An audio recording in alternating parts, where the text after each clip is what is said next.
এই তো আজকে দুপুরে খুবই মজার একটি খাবার খাবো, আর এটা এতটাই মজার, মানে এতটাই লোভনীয়। তো আমি তোমাদের সাথে শেয়ার না করে পারলাম না, কারণ আমি দেখে নিজেকে সামলাতে পারিনি। তাই সবাইকে ভাত না দিয়ে, মানে এখনও কাউকে খাবার দেইনি। আমি এখন লুকিয়ে লুকিয়ে খেয়ে নিচ্ছি, মানে আমি আমার ছেলে মেয়েকে একটু পরেই দেব। তো তারপর ওরা এসে দেখে ফেলেছে, ওরা তো বলছে আম্মু তুমি আমাদেরকে দেখে খেয়ে ফেলতেছো। তো আমি আর কি বলবো বলুন, আমার তো আগে তর্স হয়েছে না, কারণ আমি নিজে রান্না করে নিজের রান্নার প্রেমে নিজেই পড়ে গিয়েছি। মানে আমি বুঝতে পারতেছি না আমি কবে থেকে এত ভালো রান্না করতে শিখে গিয়েছি। তো নিজের ঢোল নিজে পিটাচ্ছি না, পুরা বিলিভ মি, তোমরা আশা করি দেখেই বুঝতে পারতেছো যে এটা এতটা মজার ছিল। মানে দেখেই বোঝা যাচ্ছে যেটা কতটা লোভনীয়, কতটা মজার হবে।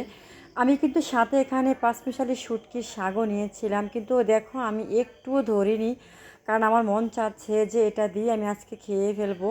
তো দেখুন আমি একটু একটু করে নিচ্ছি, আর পুরো খাবারটা খেয়ে নিয়েছি।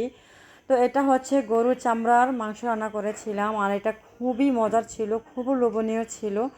তো এই তো দেখো আমি তোমাদের সাথে কথা বলতে বলতে আমি পুরো খাবারটাই খেয়ে নিয়েছি।